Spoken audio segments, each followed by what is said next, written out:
TDP ప్రభుత్వం ఉన్నప్పుడు గతంలో మీరు ప్రతి ఆదివారం నాడు ఏవో కార్యక్రమాలు పెట్టి ఉల్లాసం పరచాలని ఆనందపరచాలని ప్రయత్నం చేశారు.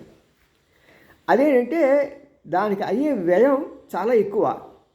అంతేకాకుండా మరి అక్కడ అధికారులందరూ కూడా ఆదివారం శనివారం కూడా పనిచేయాల్సి వస్తుంది. మరి శనివారం ఆదివారం పనిచేస్తే పాపం వాళ్ళ ఇంట్లో ఫ్యామిలీతో ఎలా గడపాలి సార్? మీరేం లేదు, ప్రజలందరూ ఈరోజు హాయిగా ఉన్నారు, ఎవరు పీడించే వాళ్ళు లేరు, దొంగ కేసులు పెట్టేవాళ్ళు ఎవరు లేరు. కాబట్టి మీరు ఒకసారి ఈ వాస్తవాన్ని గుర్తించి వాళ్ళు ఎందుకంటే ప్రతి వారి యొక్క తలసరి ఆదాయం పెరిగింది. మామూలుగా ప్రతి వారు కూడా ఏదో పని చేసుకొని రూపాయికి 10 రూపాయలు సంపాదించే మార్గాలు వెతుక్కున్నారు. They settled in their lifes.